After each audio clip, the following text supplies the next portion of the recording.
He is the beneficiary of 33 years worth of people who have been willing to put their name on our work.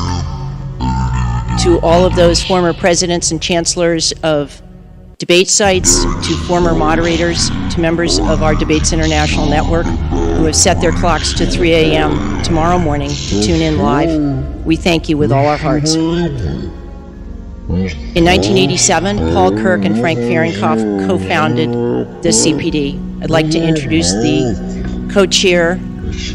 Frank Fahrenkopf and his colleague are also our co-chair, Ken Wallach, to start this part of the program.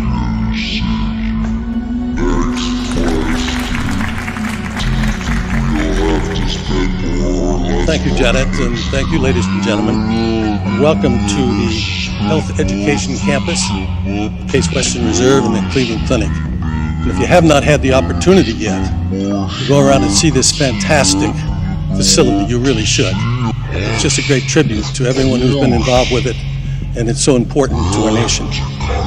To say, as Janet mentioned, that this has been the most challenging time for this commission in its 33 years of existence due to the coronavirus problems. So many people, as Janet said, are responsible. We normally don't come out when my co-chairman and I come out and thank people, but we wouldn't be here today if it had not been for them. As we serve as both the sponsor and the producers of the debates, we have a crew of 65 people, most of which have been with us for years. Some of them go back to the first debates in 1988. And thanks so much to United Airlines, who stepped up to the plate and graciously provided to fly our whole crew from one site to another throughout the rest of the term of these debates. So we have a great shout out for United Airlines. Anheuser-Busch has been with us for 28 years, as has the firm of Crowell and Mooring in Washington, D.C. in 1988. And thanks so much. He stepped up to the plate and graciously provided to fly our whole crew from one site to another throughout the rest of the term of these debates. So we have a great shout out for United Airlines. Anheuser-Busch has been with us for 28 years, as has the firm of Crowell and Mooring.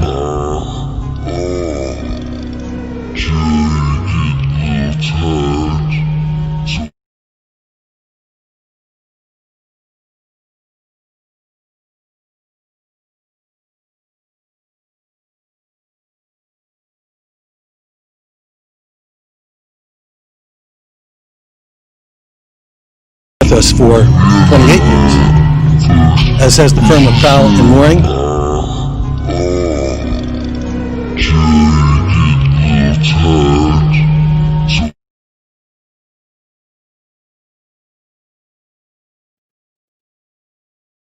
People watching this debate this evening. It'll be on their TV sets, it'll be on their computers, it'll be on their iPads, it'll be on their iPhones.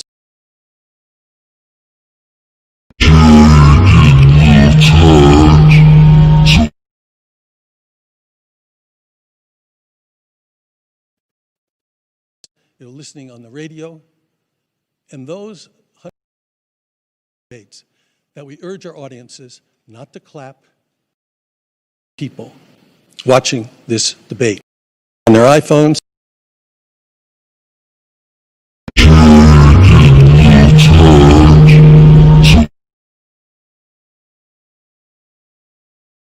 Now you can take a quick look.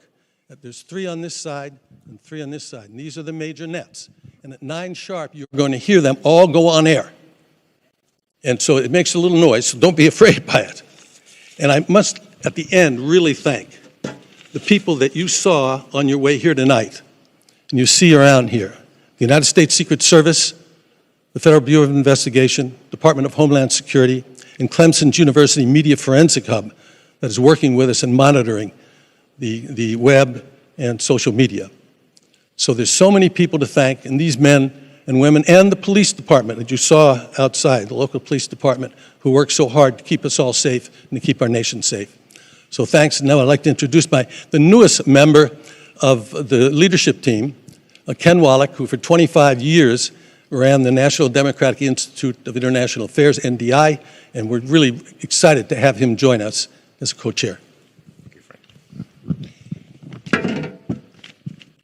I join Frank, Janet, and fellow board members, including Yvonne Howe and Jane Harmon, who are with us tonight, in welcoming you to the 23rd presidential debate sponsored and organized by the Commission on Presidential Debates.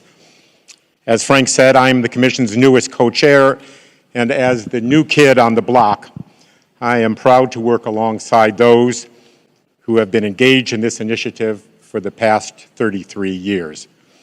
These debates have now become an integral part of our political process, a view shared by the most important judge, the American electorate.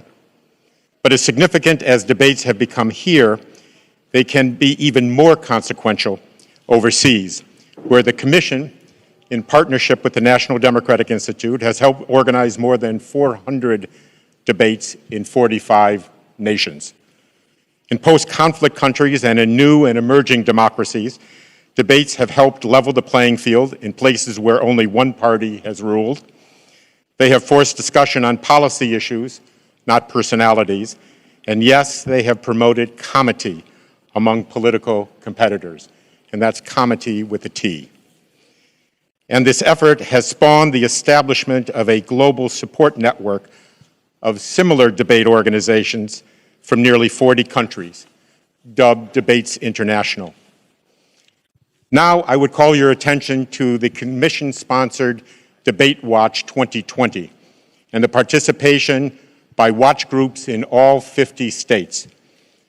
From a hair salon owner in Cleveland Heights hosting 10 employees to the Atlantic Council hosting a global audience for more than 80,000. The goal of the Debate Watch is not to say who won or who lost, but to share views with those who agree and those who don't, to listen respectfully to each other's opinions. We are pleased that the Commission's longest-standing supporters, Judy and Peter Kovler, are in the audience tonight.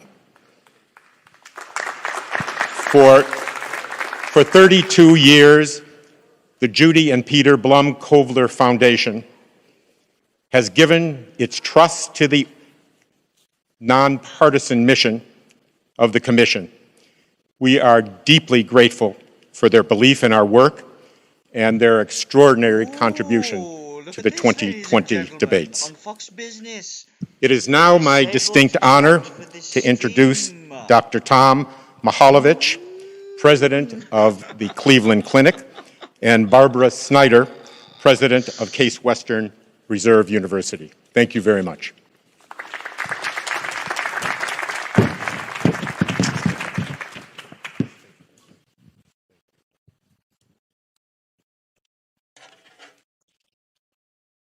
Good evening.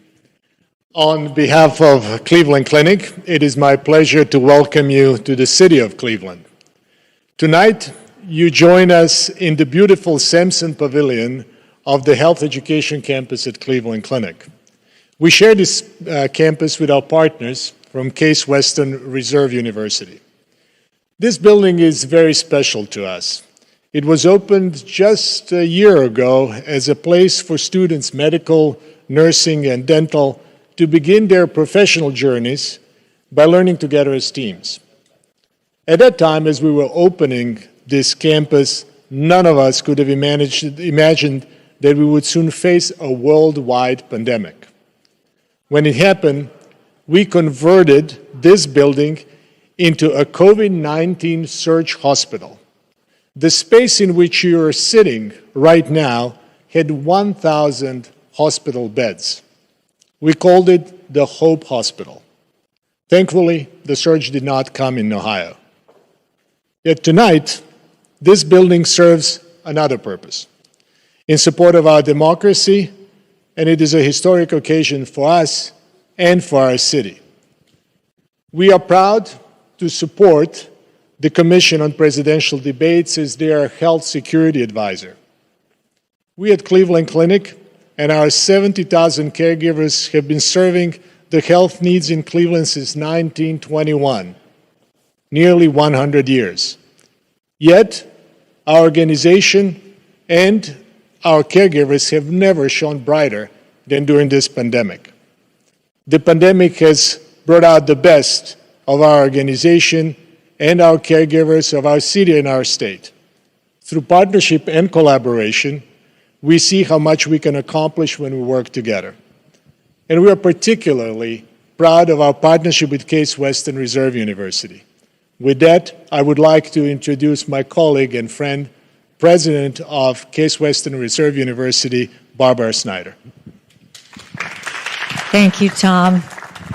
Case Western Reserve is honored to co-host this presidential debate with our partners at Cleveland Clinic and delighted to show you this spectacular space we created together. Research has long shown that team-based healthcare leads to better outcomes for patients. Yet nearly every academic institution continues to prepare students in separate buildings, literally in silos. Yet after spending years learning only with students from the same profession, doctors with doctors, nurses with nurses, and so on, they are suddenly expected to know how to work in teams once they get their diplomas. We knew there had to be a better way, and together we built it. When not filled with a stage and seats, yet after spending years learning only students a huge open space to study, talk, and simply be together. The entire building provides multiple spaces for them to come together, supported by an academic model that emphasizes opportunities to learn with and from one another. Add state-of-the-art technology, and we know our graduates will be uniquely prepared to excel in team-based care and ultimately to lead it. Along the way, Cleveland Clinic and Case Western Reserve also learned from one another. Among the most valuable lessons was that through collaboration, we achieve far more than either of us could achieve alone. Thank you, Tom, for being such a wonderful colleague and friend. Thank you to the Commission for giving both of our organizations the opportunity to be part of this historic event. It is a true privilege to contribute to our nation's democratic process. And thank you all for watching.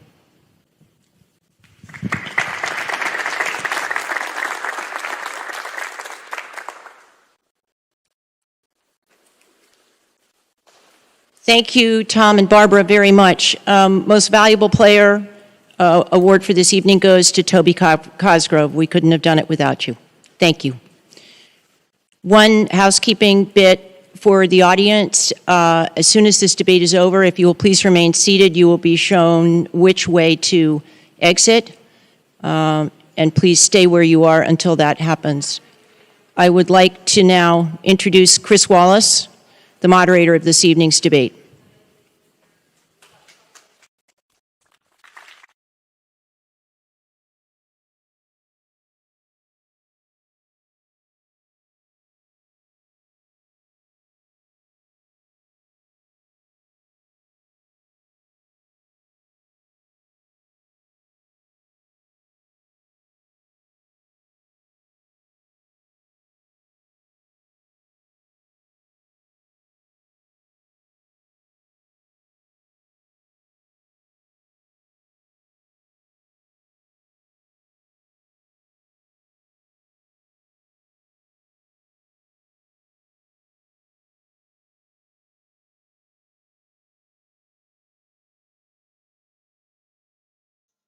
Ladies and gentlemen, I don't know why the sound has abruptly gone off as Mr. Chris Wallace speaks. Let's try the Fox News live stream, shall we?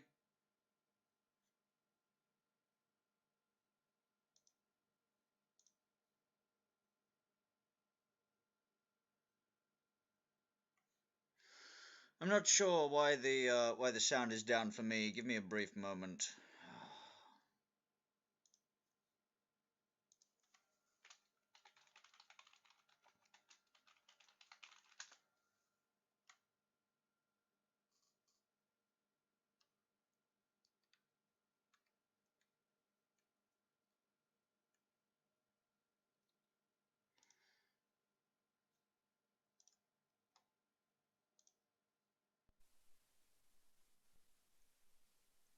Well, it appears that during the interim, we can observe this gorgeous picture.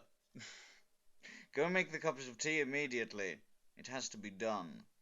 If not, you may miss the moment that the beginning of the train wreckage begins. Oh, what fun befalls us all. Go make tea.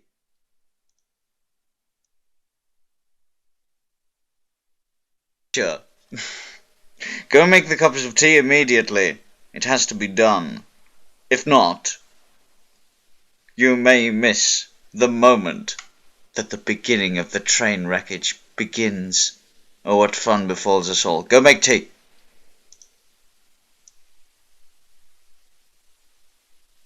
Sure. Go make the cups of tea immediately. It has to be done. If not, you may miss the moment that the beginning of the train wreckage begins. Oh, what fun befalls us all. Go make tea.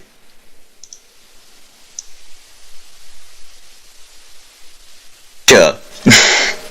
Go make the cups of tea immediately. It has to be done. If not, you may miss the moment that the beginning of the train wreckage begins. Oh, what fun befalls us all. Go make tea.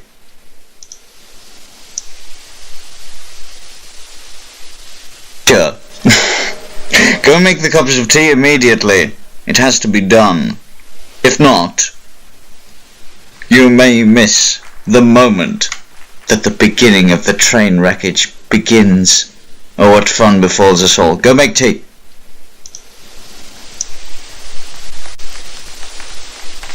Sure.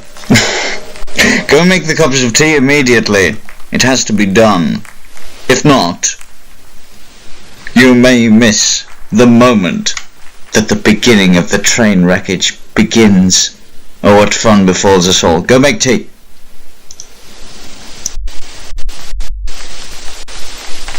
Sure. Go make the cups of tea immediately. It has to be done. If not, you may miss the moment that the beginning of the train wreckage begins. Oh, what fun befalls us all. Go make tea.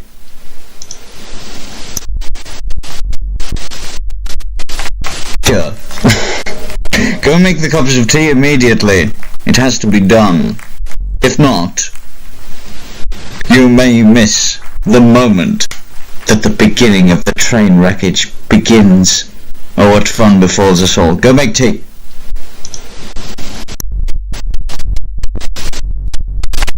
Sure. Go make the cups of tea immediately. It has to be done.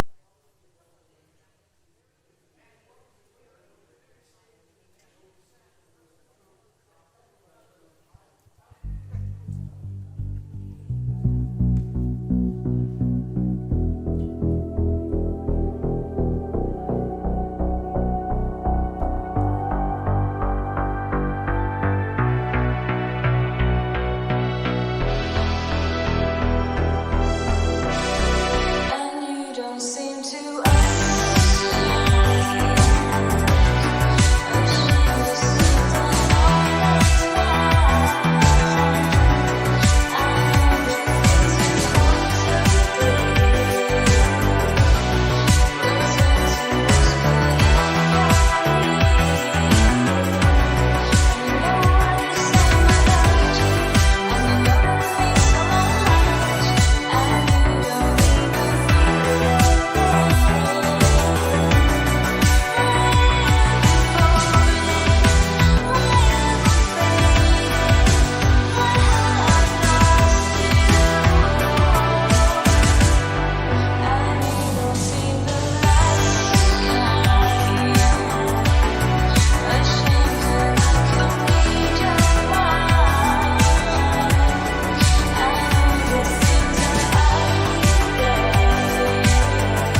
Reserve University and the Cleveland Clinic.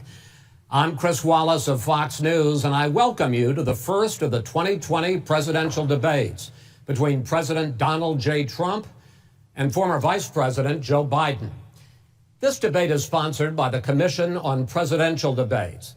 The commission has designed the format, 6 roughly 15-minute segments with 2-minute answers from each candidate to the first question, then open discussion for the rest of each segment. Both campaigns have agreed to these rules. For the record, I decided the topics and the questions in each topic. I can assure you, none of the questions has been shared with the commission or the 2 candidates. This debate is being conducted under health and safety protocols designed by the Cleveland Clinic, which is serving as the health security advisor to the commission for all 4 debates. As a precaution, both campaigns have agreed the candidates will not shake hands at the beginning of tonight's debate. The audience here in the hall has promised to remain silent. No cheers, no boos or other interruptions, so we, and more importantly you, can focus on what the candidates have to say. No noise except right now, as we welcome the Republican nominee, President Trump, and the Democratic nominee, Vice President Biden.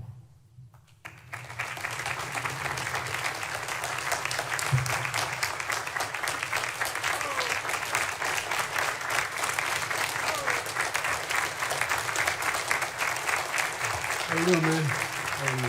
I'm well.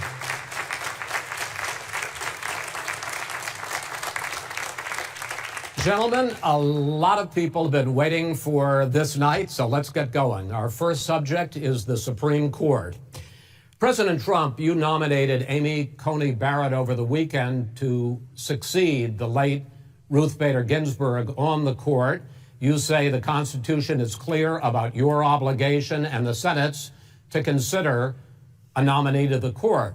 Vice President Biden, you say that this is an effort by the president and Republicans to jam through an appointment and what you call an abuse of power. My first question to both of you tonight, why are you right in the argument you make and your opponent wrong? And where do you think a Justice Barrett would take the court? President Trump, in this first segment, you go first, 2 minutes. Thank you very much, Chris. I will tell you very simply, we won the election. Elections have consequences. We have the Senate, we have the White House, and we have a phenomenal nominee, respected by all, top academic, good in every way, In fact, some of her biggest endorsers are very liberal people from Notre Dame and other places. So I think she's going to be fantastic. We have plenty of time. Even if we did it after the election itself. I have a lot of time after the election, as you know. So I think that she will be outstanding. She's going to be as good as anybody that has served on that court. We really feel that. We have a professor at Notre Dame, highly respected by all, said she's the single greatest student he's ever had. He's been a professor for a long time at a great school. And we won the election, and therefore we have the right to choose her. And very few people knowingly would say otherwise. And by the way, the Democrats, they wouldn't even think about not doing it. If they had, the only difference is they'd try and do it faster. There's no way they would give it up. They had Merrick Garland, but the problem is they didn't have the election, so they were stopped. And probably that would happen in reverse also. Definitely would happen in reverse. So we won the election, and we have the right to do it, Chris.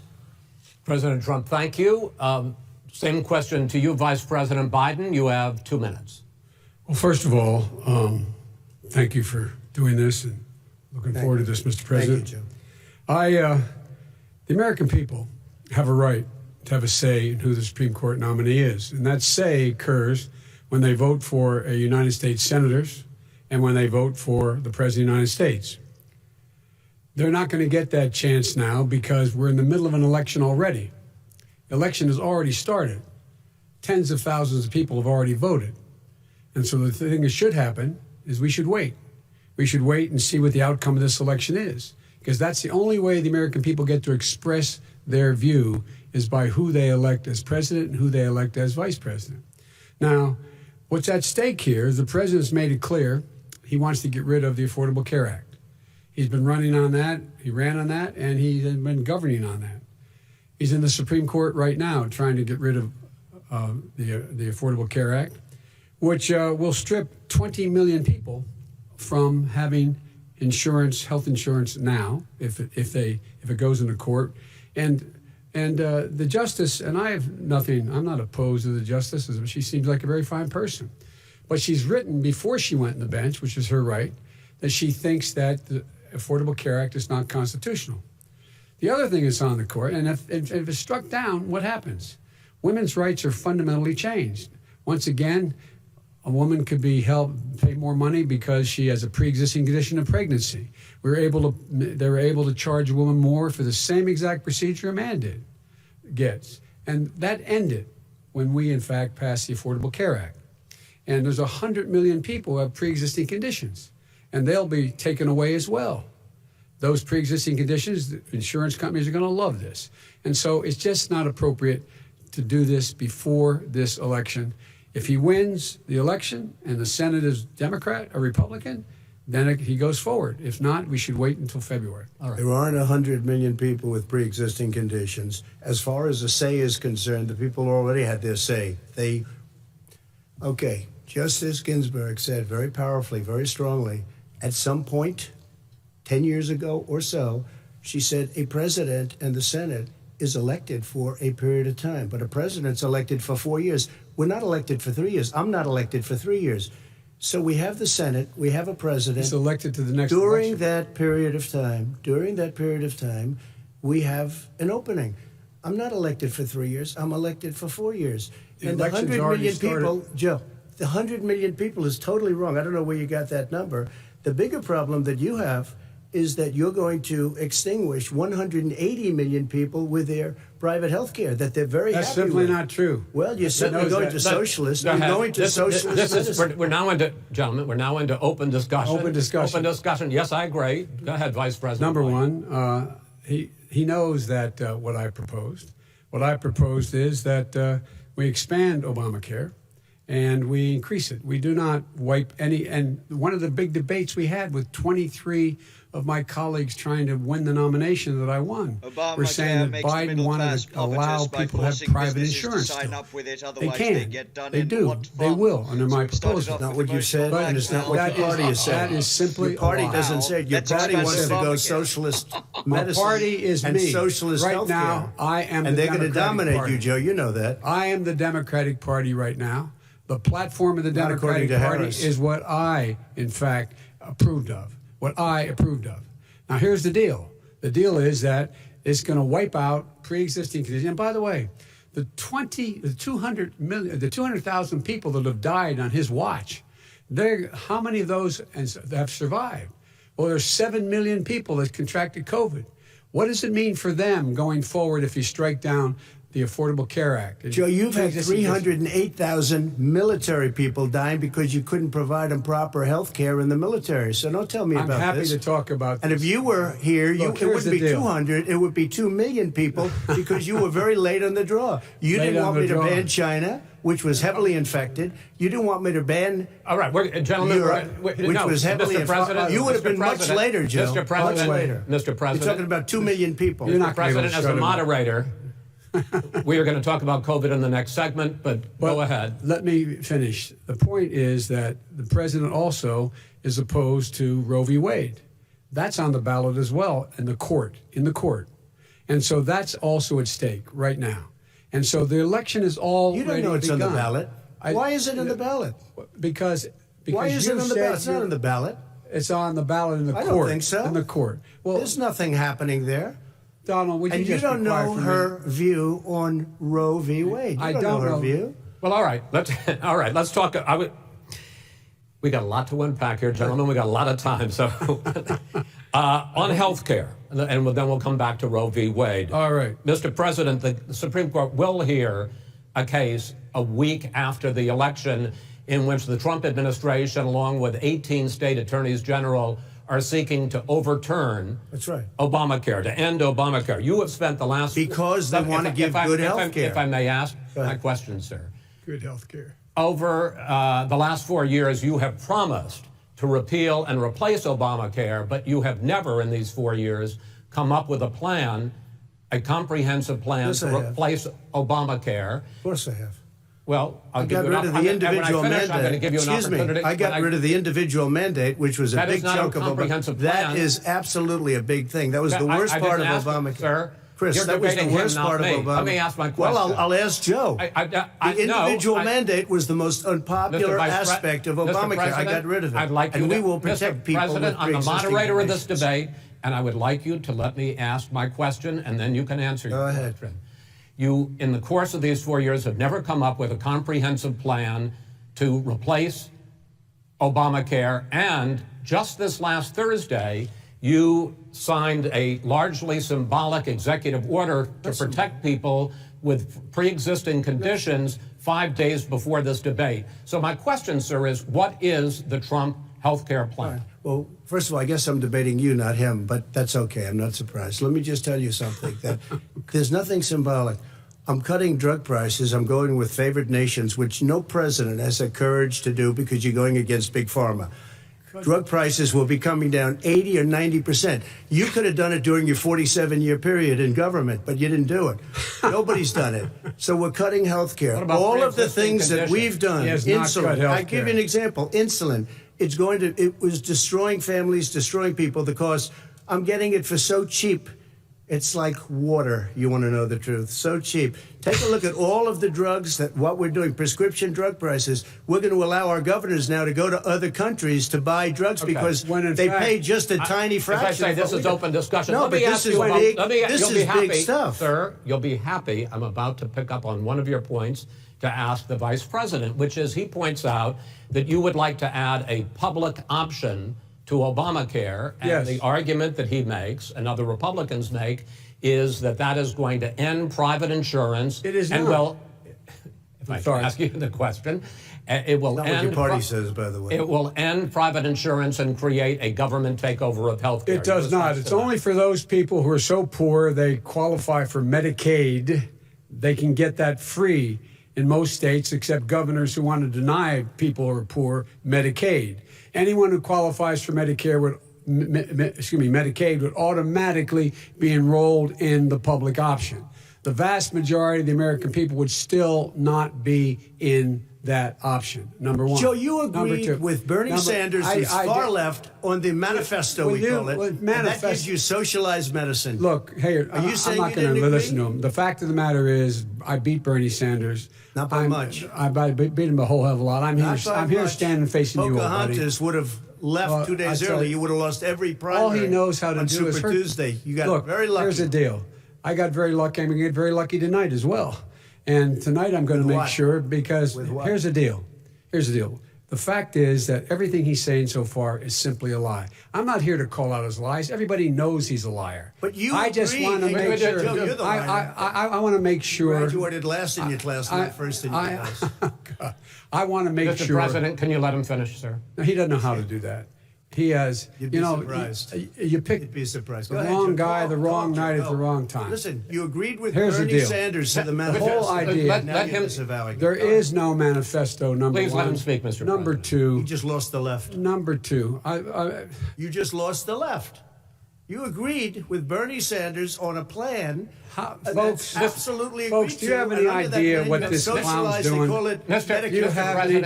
do? Socialized medicine. Mr. Well, I President, tell you what, he is not for any help for people needing health care because Bernie? because he in fact already has cost 10 million people their health care that they had from their employers because of his recession.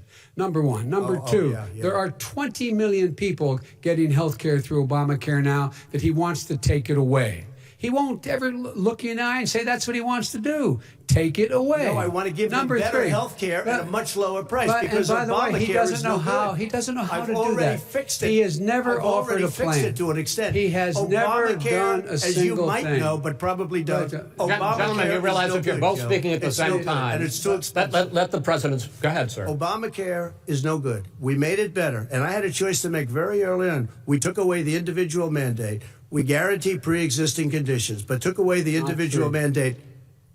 Listen, this is the way it is. And that destroyed, that they shouldn't even call it Obamacare. Then I had a choice to make. Do I let my people run it really well, Or badly. If I run it badly, they'll probably blame him, but they'll blame me. But more importantly, I want to help people. Okay? I said, you got to run it so well. And I just had a meeting with them. They said the problem is no matter how well you run Obamacare, it's a disaster. It's too expensive. Premiums are too high, and it doesn't work. So we do want to get rid of it. Chris, we want to get rid of it. I understand it, sir, but I have to give you roughly equal time. Good. Please let the vice president talk. Good.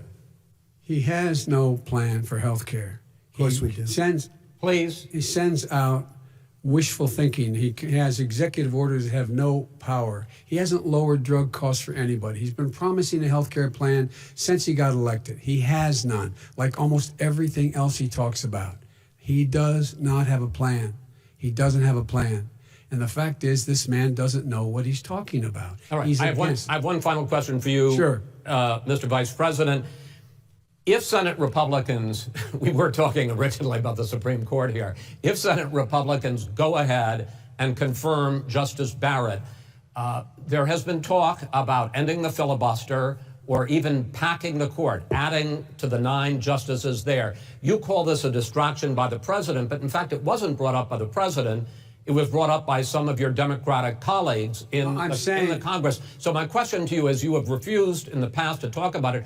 Are you willing to tell the American people tonight whether or not you will support either ending the filibuster or packing the court? Whatever position I take on that, that'll become the issue. The issue is the American people should speak.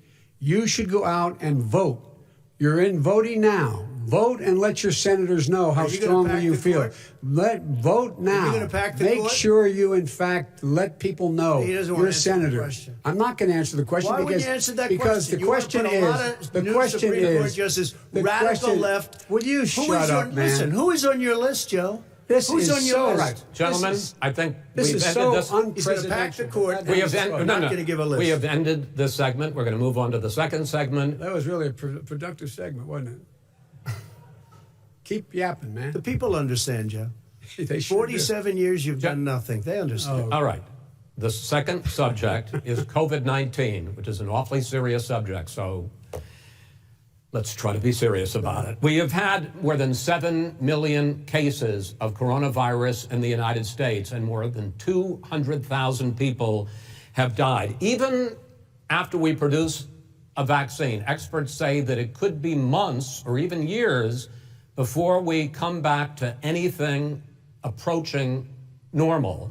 My question for both of you is, based on what you have said and done so far and what you have said you would do starting in 2021, why should the American people trust you more than your opponent to deal with this public health crisis going forward? In this case, the question goes to you first, sir. 2 minutes uninterrupted. Good luck. 200,000 dead. As you said, over 7 million infected in the United States. We, in fact, have 4% of the world's population, 20% of the deaths. 40,000 people a day are contracting COVID. In addition to that, about between 750 and 1,000 people a day are dying. When he was presented with that number, he said, it is what it is. Well, it is what it is because you are who you are. That's why it is. The president has no plan. He hasn't laid out anything. He knew all the way back in February how serious this crisis was. He knew it was a deadly disease. What did he do? He's on tape as acknowledging he knew it. He said he didn't tell us or give people a warning of it because he didn't want to panic the American people. You don't panic. He panicked. In addition to that, what did he do? He went in and we were insisting that the people we had on the ground in China should be able to go to Wuhan and determine for themselves how dangerous this was. He did not even ask Xi to do that. He told us what a great job Xi was doing. He said we owe him a debt of gratitude for being so transparent with us. And what did he do then? He then did nothing. He waited and waited and waited. He still doesn't have a plan. Wrong. I laid out back in March exactly what we should be doing. And I laid out again in July what we should be doing. We should be providing all the protective gear possible. We should be providing the money the House has passed in order to be able to go out and get people the help they need to keep their businesses open schools. It costs a lot of money. You should get out of your bunker and get out of the sand trap and get in your golf course and go in the Oval Office and bring together the Democrats and Republicans and fund what needs to be done now to save lives. So if we would have listened to you... You have 2 minutes, sir.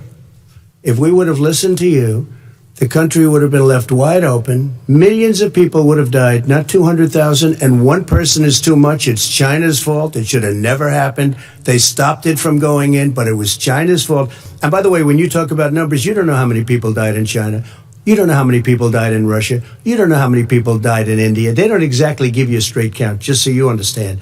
But if you look at what we've done, I closed it, and you said he's xenophobic. He's a racist, and he's xenophobic because you didn't think I should have closed our country. Wait a minute. It says 2 minutes. You didn't think we should have closed our country because you thought it was terrible. You wouldn't have closed it for another 2 months. By my doing it early, in fact, Dr. Fauci said, President Trump saved thousands of lives. Many of your Democrat governors said, President Trump did a phenomenal job. We worked with the governor. Oh, really? Go take a look. The governors said I did a phenomenal job. Most of them said that. In fact, people that would not be necessarily on my side said that. President Trump did a phenomenal job. We did. We got the gowns. We got the masks. We made the ventilators. You wouldn't have made ventilators. And now we're weeks away from a vaccine. We're doing therapeutics already. Fewer people are dying when they get sick. Far fewer people are dying. We've done a great job. The only thing I haven't done a good job, and that's because of the fake news. No matter what you say to them, they give you bad press on it. It's just fake news. They give you good press. They give me bad press because that's the way it is, unfortunately. But let me just tell you something. I don't care. I've gotten used to it. But I'll tell you, Joe, you could never have done the job that we did. You don't have it in your blood. You could have never done that job. I know how to do the job. I know how to get the job Well, you done. didn't do very well in swine flu. H1N1, you were a disaster. Your own chief of staff said you were a disaster. 14,000 people died, not 200,000. There was no economic recession. Sir, you made a there was no recession. You made a point. Let him answer. And there was we didn't shut down the economy. This is his economy he's shut down. The reason it's shut down is because, look, you folks at home, how many of you got up this morning and had an empty chair at the kitchen table because someone died of COVID? How many of you were in a situation where you lost your mom or dad and you couldn't even speak to them? You had a nurse holding the phone up so you could, in fact, say goodbye. You would have lost far more people. Far more people. And you would have been. And by the way, his own CDC director says we could lose as many as another 200,000 people between now and the end of the year. And he held up. He said, if we just wear a mask, we can save half those numbers. Just a mask. And by the way, in terms of the whole notion of a vaccine, we're for a vaccine, but I don't trust him at all, nor do you. I know you don't. What we trust is a scientist. You don't we trust Dr. Johnson Fauci. Johnson, Pfizer? Okay, by the way, gentlemen, let me move on to questions about the future, because you both have touched on two of the questions I'm going to ask. Focusing on the future first, President Trump, you have repeatedly either contradicted or been at odds with some of your government's own top scientists. The week before last, the head of the Centers for Disease Control, Dr. Redfield, said it would be summer before the vaccine would become generally available to the public. You said that he was confused and mistaken. Those were your two words. Yeah. But Dr. Slaoui, the head of your Operation Warp Speed, has said exactly the same thing. Are they both wrong? Well, I've spoken to the companies, and we can have it a lot sooner. It's a very political thing because people like this would rather make it political than save lives. God. It is a very political thing. I've spoken to Pfizer. I've spoken to all of the people that you have to speak to. We have great Moderna, Johnson & Johnson, and others. They can go faster than that by a lot. Become very political because the left, or I don't know if I call them left, I don't know what I call them. The head of your Operation Warp Speed, Dr. Slaoui? I disagree with him. Yeah, no, I disagree with both of them. And he didn't say that. He said it could be there, but it could also be much sooner. I had him in my office 2 days ago. He talked about the summer, sir, before it's generally available. Just like he said Dr. it's Redfield. a possibility that we'll have the answer before November 1st. It could also be after when it's that. Generally available. Well, we're going to deliver it right away. We have the military all set up. Logistically, they're all set up. We have our military that delivers soldiers, and they can do 200,000 a day.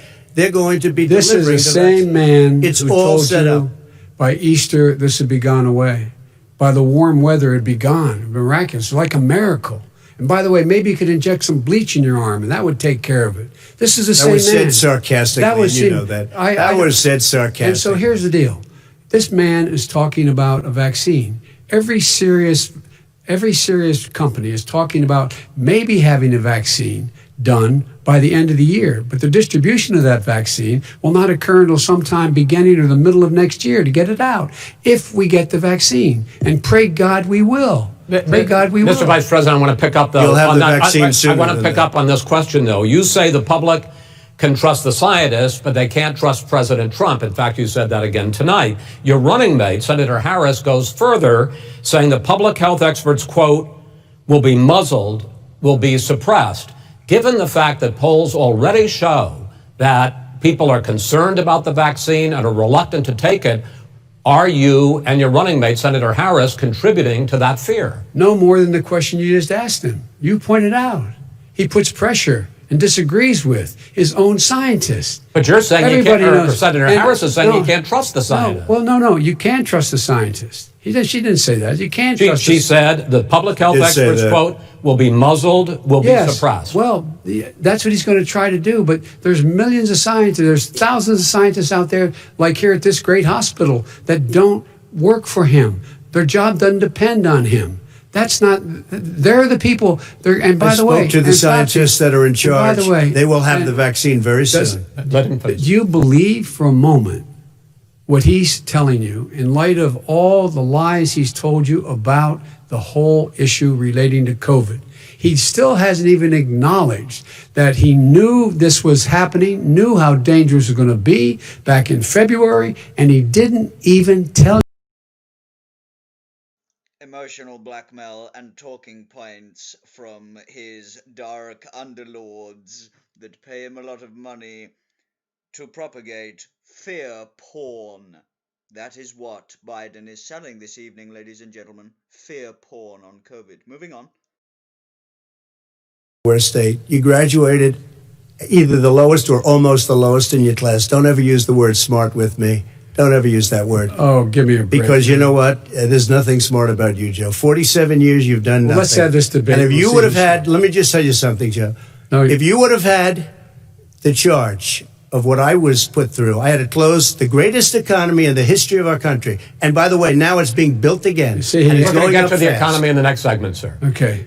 It's going up fast. Okay. When it comes to how the virus has been handled so far, the two of you have taken very different approaches, and this is going to affect how the virus is handled going forward by whichever of you ends up becoming the next president. I want to quickly go through several of those. Reopenings. Vice President Biden, you have been much more reluctant than President Trump about reopening the economy and schools. Why, sir? Because he doesn't have a plan. If I were running, I know what the plan is. You've got to provide these businesses the ability to have the money to be able to reopen with the PPE as well as with the sanitation they need. You have to provide them plastic. Nancy Pelosi. Burning cities. Well, he's just shush for a minute. Tell it to Nancy Pelosi. And Schumer, by the way, Chuck. Nancy Pelosi and Schumer, they have a plan. He won't even meet with them. The Republicans won't meet with the Senate. And he sits in his golf course. And literally, think about it. You probably play more than I do, Joe. What about this question of reopenings and the fact? Well, he wants to shut down this country. And I want to keep it open. And we did a great thing by shutting it down. Wait a minute, Joe. Let me shut you down for a second, Joe, just for 1 second. He wants to shut down the country. We just went through it. We had to because we didn't know anything about the disease. Now we found that elderly people with heart problems and diabetes and different problems are very, very vulnerable. We learned a lot. Young children aren't. Even younger people aren't. We've learned a lot. But he wants to shut it down.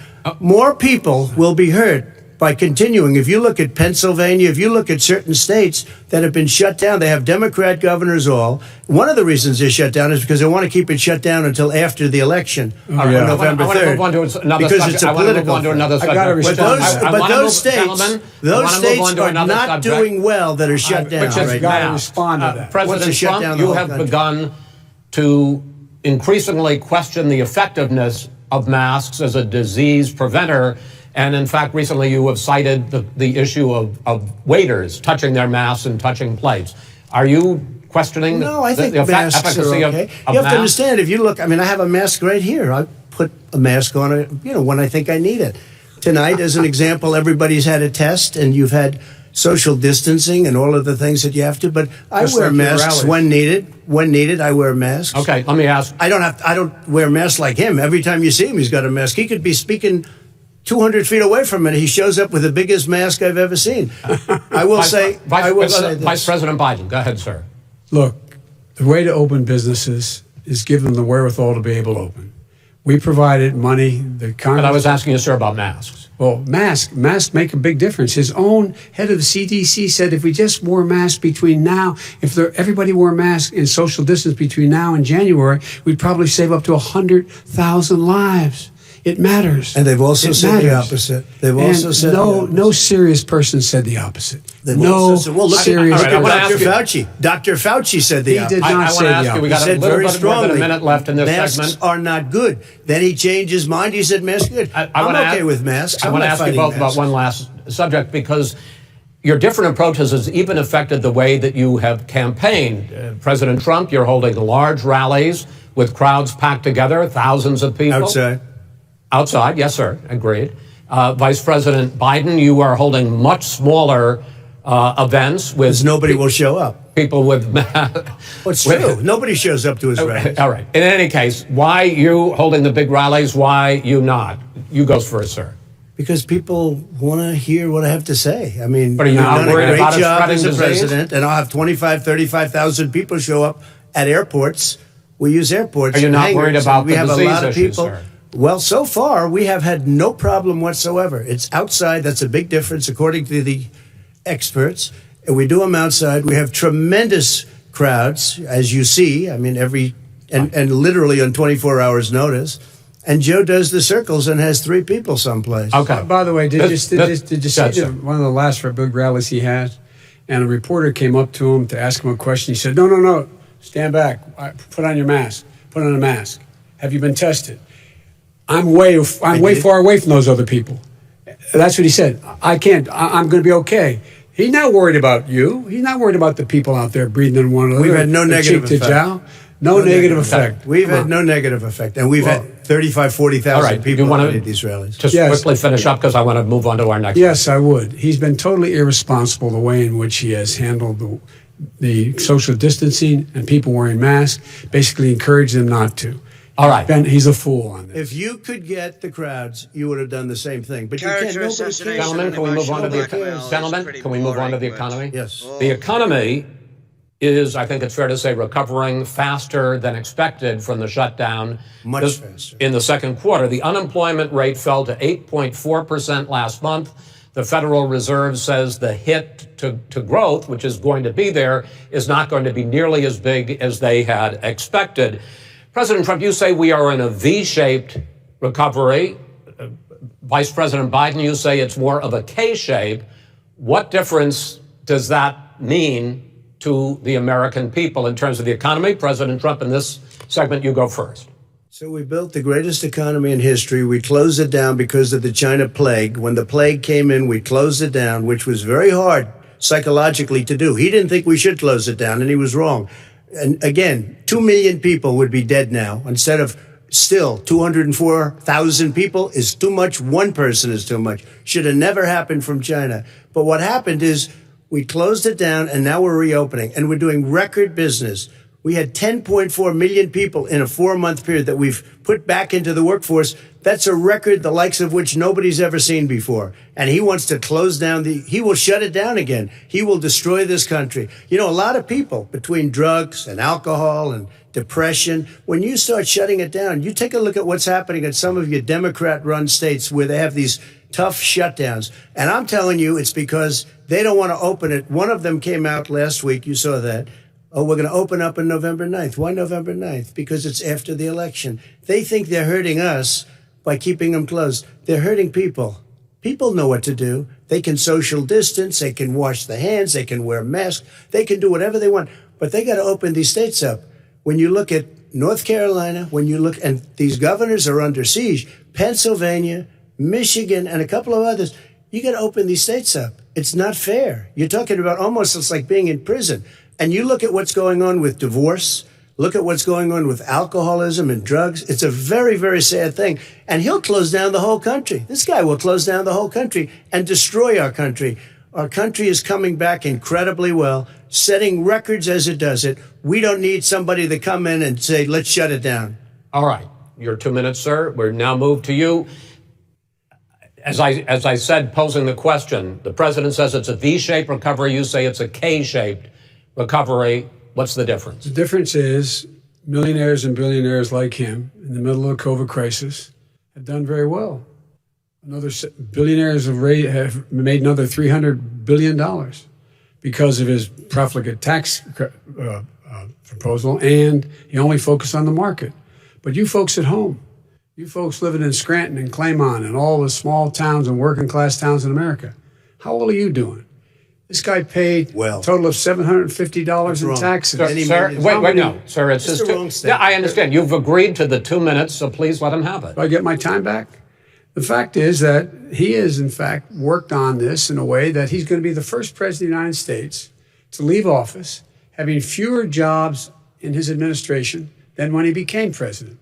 Fewer jobs than when he became president. First one in American history. Secondly, the people who have lost their jobs are those people who have been on the front lines, those people who have been saving our lives, those people who have been out there dying, people who've been putting themselves in the way to make sure that we could all try to make it. And the idea that he is insisting that we go forward and open when you have almost half the states in America with a significant increase in COVID deaths and COVID cases in the United States of America. And he wants to open it up more. Why does he want to open it up? Why doesn't he take care of the American? You can't fix the economy until you fix the COVID crisis. And he has no intention of doing anything about making it better for you all at home in terms of your health and your safety. Schools. Why aren't schools open? Because it costs a lot of money to open them safely. You know, they were going to give, his administration was going to give the teachers and school students masks. And then they decided, no, couldn't do that because it's not a national emergency. Not a national emergency. They've done nothing to help small businesses. Nothing. They're closing. 1 in 6 is now gone. He ought to get on the job and take care of the needs of the American people so we can open safely. All right. Your time is up, sir. Well, we are going to get to... I have to respond to that. Well, you both had 2 minutes, sir. Excuse me, he made a statement. So did you. People want their schools open. They don't want to be shut down. They don't want their state shut down. They want their restaurants. I look at New York. It's so sad what's happening in New York. It's almost like a ghost town. And I'm not sure it can ever recover what they've done in New York. People want their places open. They want to get back to their lives. They'll be careful, but they want their schools open. I'm the one that brought back football. By the way, I brought back Big Ten football. It was me, and I'm very happy to do it. And all right, people of Ohio are very proud of me. And you know how I found out? When he took gentlemen, we're going to get to your economic plans going forward in a moment. But first, Mr. President, as you well know, there's a new report that in 2016, the year you were elected president, and 2017, your first year as president, that you paid $750 a year in federal income tax each of those years. I know that you pay a lot of other taxes, but I'm asking you the specific question. Is it true that you paid $750 in federal income taxes each of those 2 years? I paid millions of dollars in taxes, millions of dollars of income tax. And let me just tell you, there was a story in one of the papers. I paid $38 million 1 year. I paid $27 million. Show us your tax returns. I went... you'll see it as soon as it's finished. You'll see it. You know, if you want to go to the Board of Elections. There's a 118-page or so report that says everything I have, every bank I have, I'm totally under-leveraged because the assets are extremely good. And I built a great company. I'm asking you a specific question, which is... let me tell you. I understand all of that. I understand all of that. No, Mr. President. Go ahead. I'm asking you a question. Will you tell us how much you paid in federal income taxes in 2016 and 2017? Millions of dollars. You paid millions of dollars? Millions of dollars, So yes. not 750? Millions of dollars, and you'll get to see it. But let me just tell you, Chris, let me just say something, that it was the tax laws. I don't want to pay tax. Before I came here, I was a private developer. I was a private business people. Like every other private person, unless they're stupid, they go through the laws, and that's what it is. He passed a tax bill that gave us all these privileges for depreciation and for tax credits. We build a building and we get tax credits like the hotel on Pennsylvania Avenue. You get a massive, which, by the way, was given to me by the Obama administration, if you can believe that. Now, the man got fired right after that happened. But Vice President Biden, you want to respond? Yeah, I do want to respond. Look, the tax code that made him, put him in a position that he pays less tax than a school teacher makes, on the money a school teacher makes, is because of him he says he's smart because he can take advantage of the tax code. And he does take advantage of the tax code. That's why I'm going to eliminate the Trump tax cuts. And I'm going to eliminate those tax cuts and make sure that we invest in the people who, in fact, need the help. People out there need help. But why didn't you do it over the last 25 years? Because you weren't president screwing things up. You were a senator. And You're the worst president America has ever had. Hey, Come Joe, on. let me just tell you, Joe, I've done more in 47 months. I've done more than you've done in 47 years, Joe. We've done things that you never even thought of doing, including fixing the broken military that you gave me, including taking care of your vets. Mr. President, we're talking about the economy. I'd like to ask you about your plans going forward because, Mr. Vice President, your economic plan, if you were to be elected president, focuses a lot on big government, big taxes, big spending. I want to focus first on the taxes. You propose more than $4 trillion over a decade in new taxes on individuals making more than $400,000 a year and on corporations. President Trump says that kind of an increase in taxes is going to hurt the economy as it's just coming out of a recession. Well, just take a look at what is the analysis done by Wall Street firms. Points out that my economic plan would create 7 million more jobs than his in 4 years, number one. And number two, it would create an additional $1 trillion in economic growth because it would be about buying American. That we're going to make this federal government spend $600 billion a year on everything from ships to steel to buildings and the like. And under my proposal, we're going to make sure that every penny of that has to be made by a company. But respectfully, sir, I'm talking about taxes, not spending. By the way, I'm going to eliminate a significant number of the tax. I'm going to make the corporate tax 28%. It shouldn't be 21%. You have 91 companies, in the Fortune 500 who don't pay a single penny in tax, making billions of dollars. Why didn't you do it before when you were vice president with Obama? Because you, in fact, passed that. That was your tax proposal. I got it done. And you know what happened? Yeah, you got it done. Our economy boomed it's never boomed. The economy is busted. Mr. President, let me pick up on that. You would continue your free market approach, lower taxes, more deregulation, correct? Not lower taxes for American people. Excuse me. But in Obama's, you talk about the economy booming, it turns out that in Obama's final 3 years as president, more jobs were created, 1.5 million more jobs than in the first 3 years of your presidency. They had the slowest recovery economic recovery since 1929. It was the slowest recovery. Also, they took over something that was down here. All you had to do is turn on the lights and you pick up a lot. But they had the slowest economic recovery since 1929. Let me tell you about the stock market. When the stock market goes up, that means jobs. It also means 401ks. If you got in, if you ever became president with your ideas, you want to terminate my taxes, I'll tell you what, you'll lose half of the companies that have poured in here will leave, and plenty of companies that are already here, they'll leave for other places. They will leave, and you will have a depression, the likes of which you've never seen. Look, we inherited the worst recession short of a depression in American history. I was asked to bring it back. We were able to have an economic recovery that created the jobs you're talking about. We handed him a booming economy. He blew it. It wasn't booming. Blew it. It wasn't booming. It was the weakest recovery since 1929. Is it fair to say he blew it when there was record low unemployment before COVID? Yeah, but because what he did, even before COVID, manufacturing went in the hole. Manufacturing went in a hole. Excuse number me, one. Chris. Wait. Number two. Chris. Number three. They said it would take. No, you were number two. No. Chris. They said it would This take a guy is miracle to bring back manufacturing. I brought back 700,000 jobs. They brought back nothing. They gave up on manufacturing. We Part did of not my agree standard fare. I'm the guy that He brought totally back gave the up on automobile manufacturing. industry. Let him know. We brought back, I was asked to bring back Chrysler and General Motors. We brought them back right here in the state of Ohio and Michigan. He blew it. They're gone. He blew it. And in fact, they're going. Ohio had the best year it's ever had last year. Michigan had the best year they've ever had. That is not Many true. car companies came in from Germany, from Japan, went to Michigan, went to Ohio. They're not having And they didn't come in with you. Mr. Vice President, go ahead. And so you take a look at what he's actually done.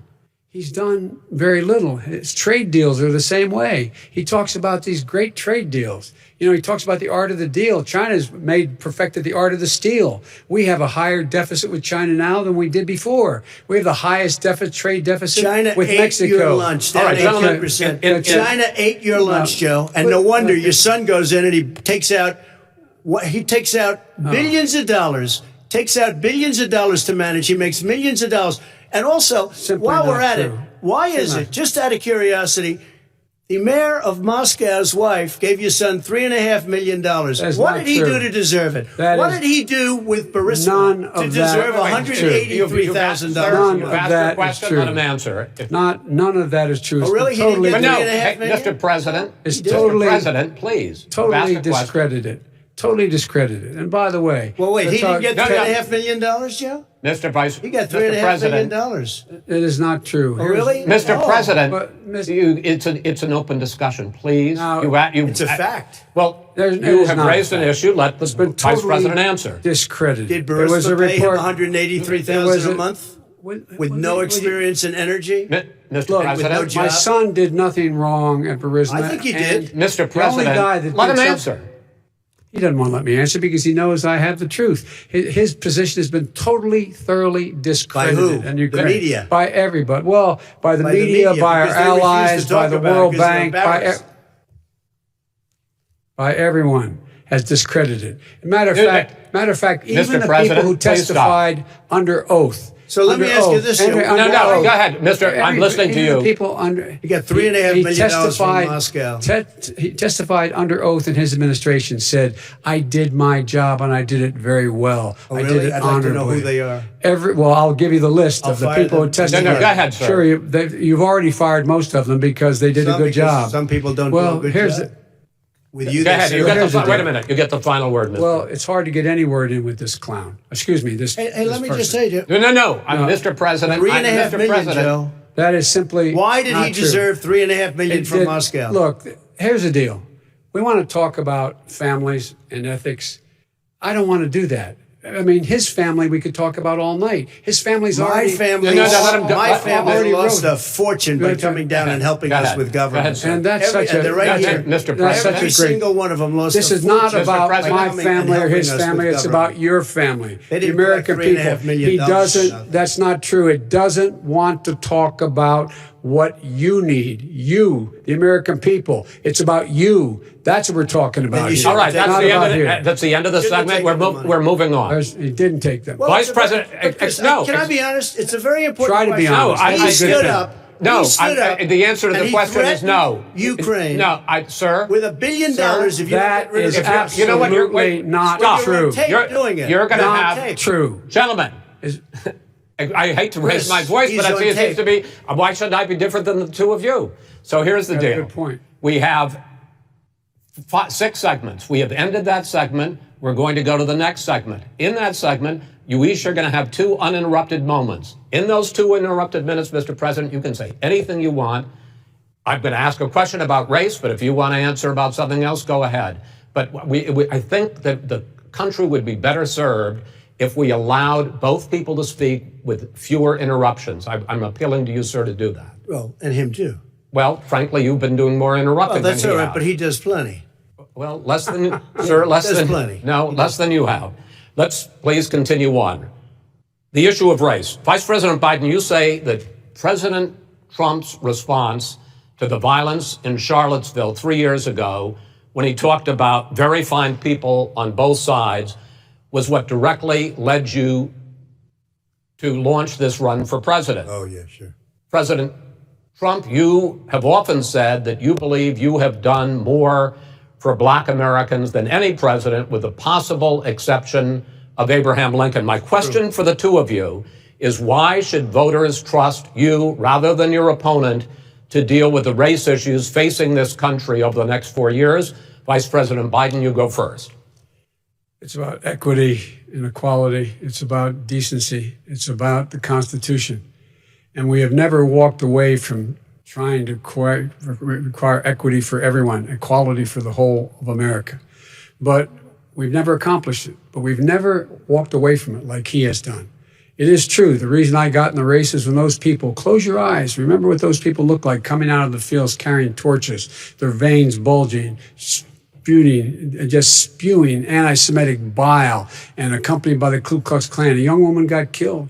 And they asked the president what he thought. He said there were very fine people on both sides. No president's ever said anything like that. It is who's now, who second point I'd make to you is that when Floyd was killed, when Mr. Floyd was killed, there was a peaceful protest in front of the White House. What did he do? He came out of his bunker, had the military use tear gas on him so he could walk across to a church and hold up a Bible. And then what happened after that? The bishop of that very church said that it was a disgrace. The general who was with him said all he ever wants to do is divide people, not unite people at all. This is a president who has used everything as a dog whistle to try to generate racist hatred, racist division. This is a man who, in fact, you talk about helping African Americans. 1 in 1,000 African Americans has been killed because of the coronavirus. And if he doesn't do something quickly, by the end of the year, 1 in 500 will have been killed. 1 in 500 African Americans. This man is the savior of African Americans. This man cares at all. This man's done virtually nothing. Look, the fact is that you have to look at what he talks about. You have to look at what he did. And what he did has been disastrous for the African American community. So, President Trump, you have 2 minutes. Why should Americans trust you over your opponent to deal with racism? he did a crime bill, 1994, where you call them super predators, African Americans, the super predators, and they've never forgotten it. They've never forgotten it, Joe. No, sir, it's his 2 minutes. So you did that, and they call you super predator, and I'm letting people out of jail now that you have treated the African American population community, you have treated the black community about as bad as anybody in this country. You did the and that's why, if you look at the polls, I'm doing better than any Republican has done in a long time, because they saw what you did. You call them super predators, and you've called them worse than that, because you look back at your testimony over the years, you've called them a lot worse than that. As far as the church is concerned, and as far as the generals are concerned, we just got the support of 250 military leaders and generals, total support. Law enforcement, almost every law enforcement group in the United States. I have Florida, I have Texas, I have Ohio, I have Portland. The sheriff just came out today and he said, I support President Trump. I don't think you have any law enforcement. You can't even say the word law enforcement, because if you say those words, you're going to lose all of your radical left supporters. And why aren't you saying those words, Joe? Why don't you say the words law enforcement? Because you know what? If they called us in Portland, we would put out that fire in a half an hour, but they won't do it because they're run by radical left Democrats. If you look at Chicago, if you look at any place you want to look, Seattle, they heard we were coming in the following day and they put up their hands and we got back Seattle. Minneapolis, we got it back, Joe, because we believe in law and order, but you don't. The top 10 cities and just about the top 40 cities are run by Democrats and in many cases radical left. And they've got you wrapped around their finger, Joe, to a point where you don't want to say anything about law and order. And I'll tell you what, the people of this country want and demand law and order, and you're afraid to even say it. All right. I want to return to the question of race. Vice President Biden, after the grand jury in the Breonna Taylor case decided not to charge any of the police with homicide, you said it raises the question, quote, whether justice could be equally applied in America. Do you believe that there is a separate but unequal system of justice for blacks in this country? Yes, there's systemic injustice in this country, in education and work and in law enforcement and the way in which it's enforced. But look, the vast majority of police officers are good, decent, honorable men and women. They risk their lives every day to take care of us. But there are some bad apples. And when they occur, when they find them, they have to be sorted out. They have to be held accountable. They have to be held accountable. And what I'm going to do as President of the United States is call together an entire group of people at the White House, well, everything from the civil rights groups to the police officers, to the police chiefs, and we're going to work this out. We're going to work this out so we change the way in which we have more transparency in when these things happen. These cops aren't happy to see what happened to George Floyd. These cops aren't happy to see what happened to Breonna Taylor. Most don't like it. But we have to have a system where people are held accountable. And by the way, violence in response is never appropriate. Never appropriate.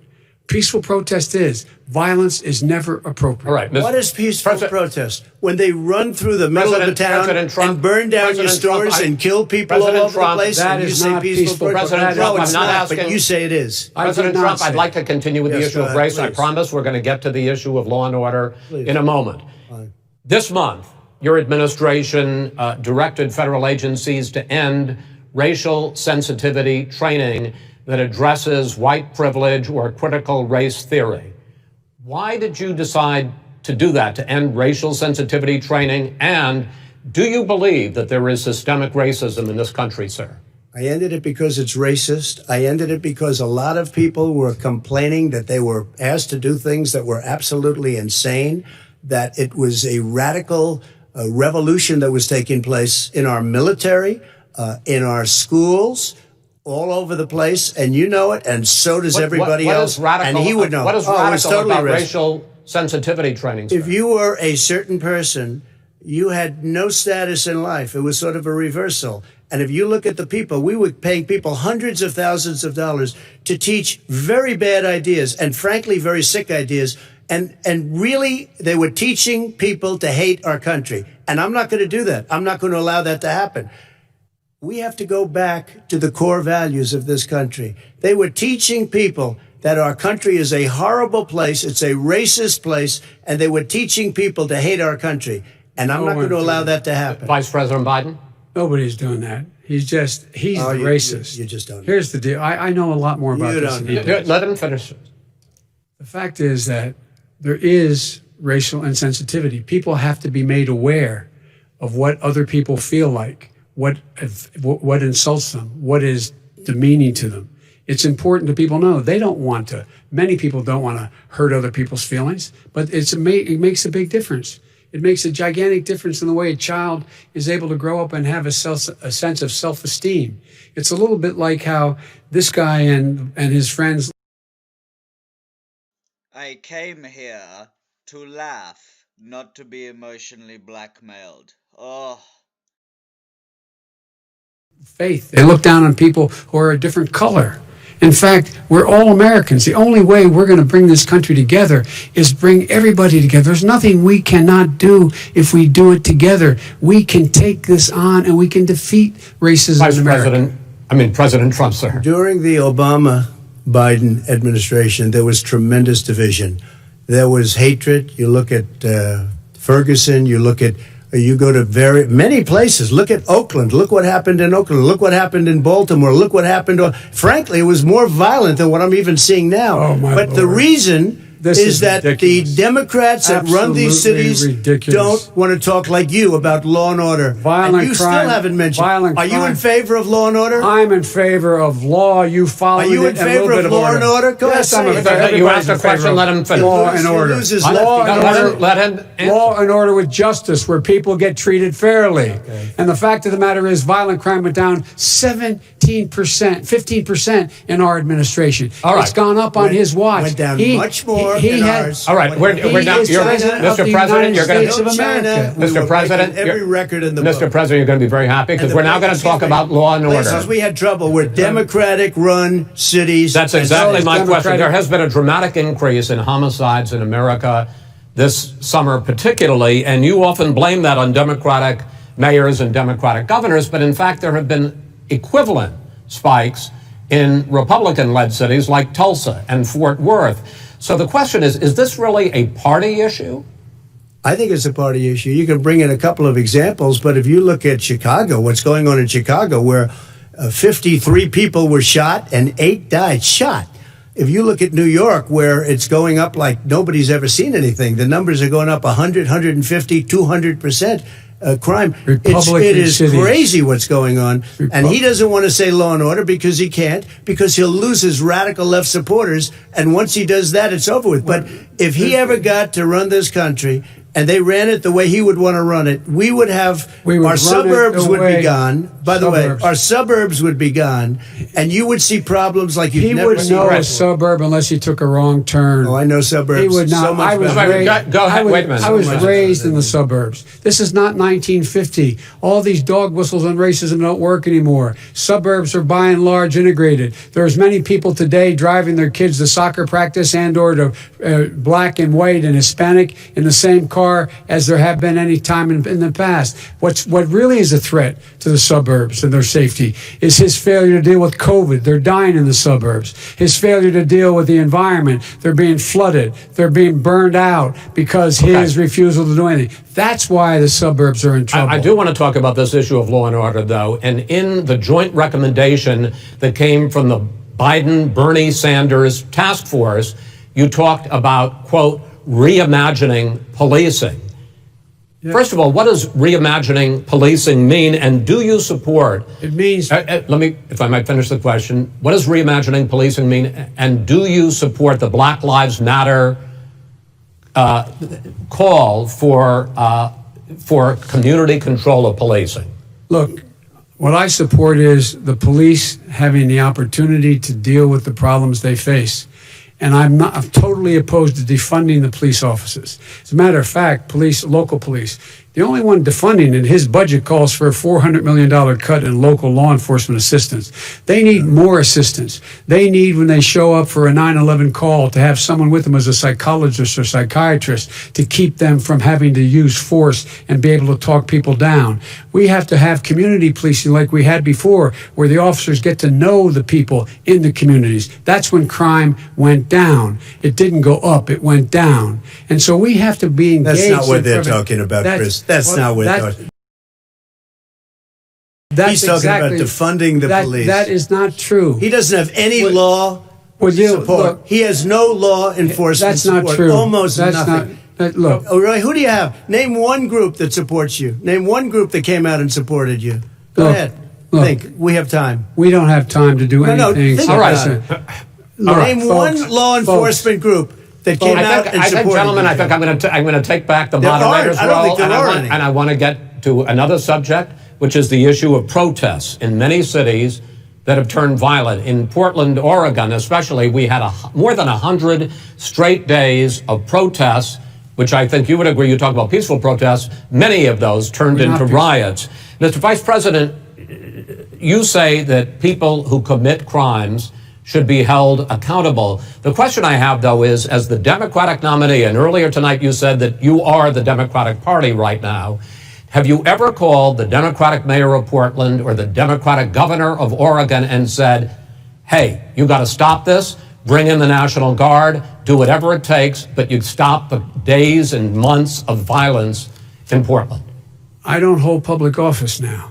I am a former vice president. I've made it clear in my public statements that the violence should be prosecuted. It should be prosecuted. And anyone who commits it But should you've be never prosecuted. called for the people, the leader, excuse me, sir.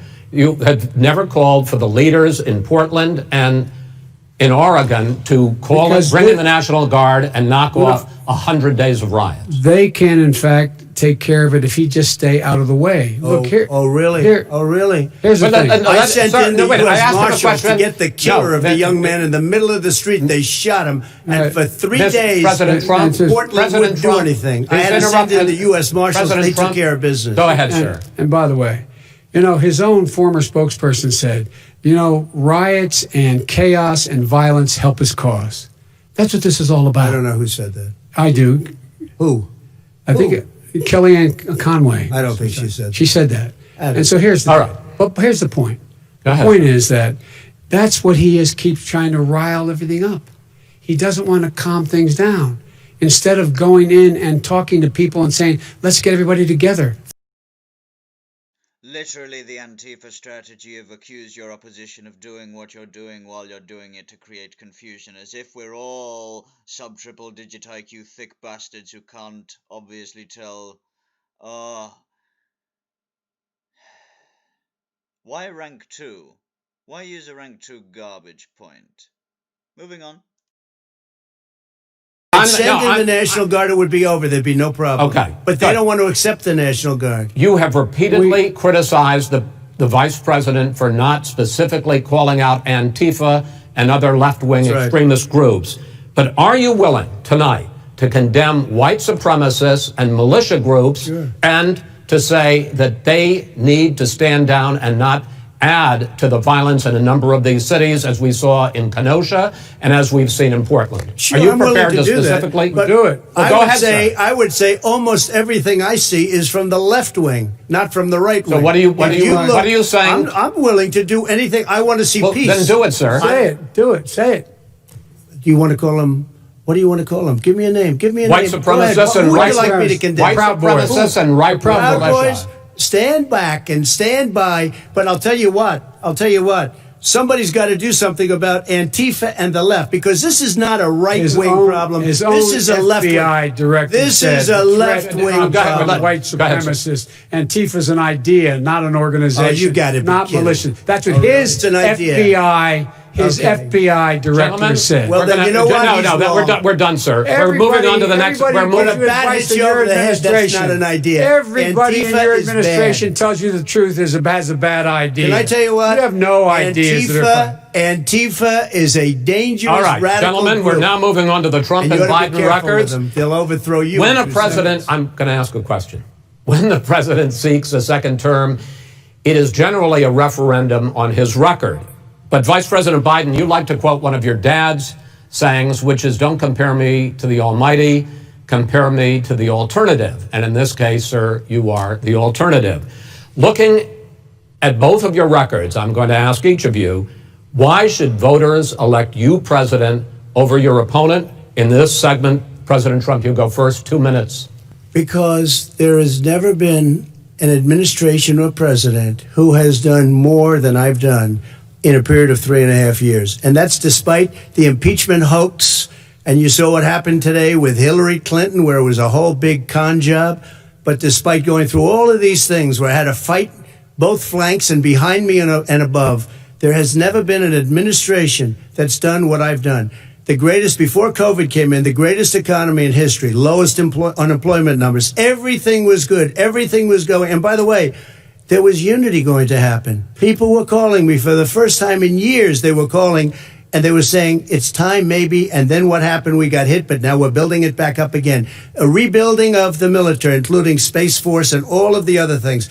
A fixing of the VA, which was a mess under him. 308,000 people died because they didn't have proper health care. He was a mess. And we now got a 91% approval rating at the VA, our vets. We take care of our vets. But we've rebuilt our military. The job that we've done, and I'll tell you something, some people say maybe the most important.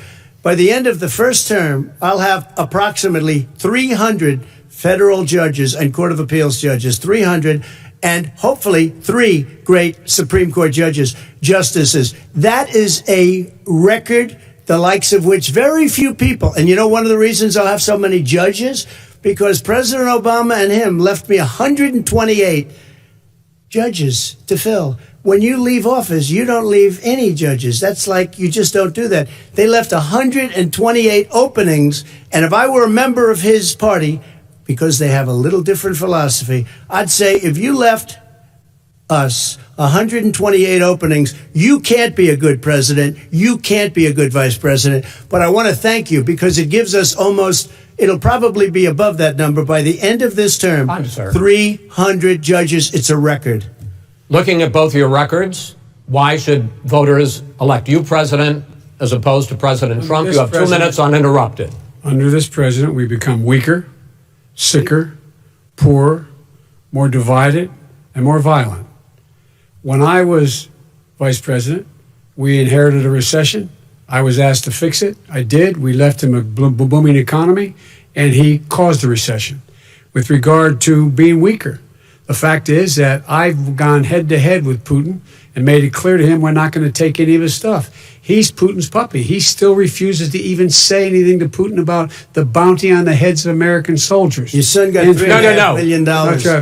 And by the way, my son... Wait a minute. Mr. President, your campaign agreed to both sides would get 2-minute answers uninterrupted. Well, your side agreed to it, and why don't you observe what your campaign agreed to as a ground rule, okay, sir? He never keeps his word. No, I'm not asking. That was a rhetorical question. Can you go add ahead, back sir. 30 seconds? Yeah, yes, okay. You may have. All right. Go ahead. So, thirdly, we're poor. The billionaires have gotten much more wealthy by a tune of over $300 to $400 billion more just since COVID. You in the home, you got less. You're in more trouble than you were before. In terms of being more violent, when we were in office, there were 15% less violence in America than there is today. He's president of the United States. It's on his watch. And with regard to more divided, the nation can't stay divided. We can't be this way. And speaking of my son, the way you talk about the military, the way you talk about them being losers and being and just being suckers. My son was in Iraq. He spent a year there. He got the Bronze Star. He got the Conspicuous Service Medal. He was not a loser. He was a patriot, and the people left behind there were heroes. Really? And I resent. Are you talking like about hell. Hunter? Are you talking about I'm talking about my son, Bo Biden. You're talking about. I don't know Bo. I know Hunter. Yeah, Hunter got thrown out of the military. He was thrown out, dishonorably discharged. That's not true. It wasn't dishonorably. Cocaine use. And he didn't have a job until you became vice president. And once you None became of that vice is president, true. he made a fortune in Ukraine, in China, in Moscow, That is simply and various not other places. true. He My made son, a fortune. My son, and he didn't have a job. My son, like a lot of people we know at home, had a drug problem. He's overtaken it. He's fixed it. He's worked on it, and I'm proud of him. But why was he given tens of millions of dollars? But he wasn't given tens of millions of dollars. That is totally, President Trump, you've already been totally discredited. We've already been through this. I think the American people would rather hear about more substantial subjects. Well, as the moderator, sir, I'm going to make a judgment call here. Gets $3.5 million from the mayor of Moscow. Let's talk about that. True. Gentlemen, that report is totally discredited. Mitt Romney on that committee said it wasn't worth taxpayers' money. That report, it was written for political reasons. I'd like to talk about climate change. So would I. Okay. The forest fires in the West are raging now. They have burned millions of acres. They have displaced hundreds of thousands of people. When state officials there blame the fires on climate change, Mr. President, you said, I don't think the science knows. Over your 4 years, you have pulled the U.S. out of the Paris Climate Accord. You have rolled back a number of Obama environmental records. What do you believe about the science of climate change? And what will you do in the next 4 years to confront it? I want crystal clean water and air. I want beautiful, clean air. We have now the lowest carbon. If you look at our numbers right now, we are doing phenomenally. But I haven't destroyed our businesses. Our businesses aren't put out of commission. If you look at the Paris Accord, it was a disaster from our standpoint. And people are actually very happy about what's going on because our businesses are doing well. As far as the fires are concerned, you need forest management in addition to everything else. The forest floors are loaded up with trees, dead trees that are years old, and they're like tinder, and leaves and everything else. You drop a cigarette in there, the whole forest burns down. You've got to have forest management. What do you believe about the science of climate change, sir? I believe that we have to do everything we can to have immaculate air, immaculate water, and do whatever else we can that's good. We're planting 1 billion trees, the Billion Tree Project, and it's very exciting. Do you believe that human pollution, greenhouse gas emissions contributes to the global warming of this planet? I think a lot of things do, but I think to an extent, yes. But I also think we have to do better management of our forests. Every year, I get the call, California's burning. If that was cleaned, if that were if you had forest management, good forest management, you wouldn't be getting those calls. You know, in Europe, they live their forest cities. They're called forest cities. They maintain their forests. They manage their forests. I was with the head of a major country. It's a forest city. He said, sir, we have trees that are far more, they ignite much easier than California. There shouldn't be that problem. I spoke with the governor about it. I'm getting along very well with the governor. But I said, you know, at some point, you can't every year have hundreds of thousands of acres of land just burned to the ground. That's burning down because of a lack of management. But, sir, if you believe in the science of climate change, why have you rolled back the Obama Clean Power Plan, which limited carbon emissions in power plants? Why have you relaxed? Because it was driving energy prices through the sky. Why have you relaxed fuel economy standards that are going to create more pollution from cars and trucks? Well, not really, because what's happening is the car is much less expensive and it's a much safer car, and you're talking about a tiny difference. And then what would happen, because of the cost of the car, you would have at least double and triple the number of cars purchased. We have the old slugs out there that are 10, 12 years old.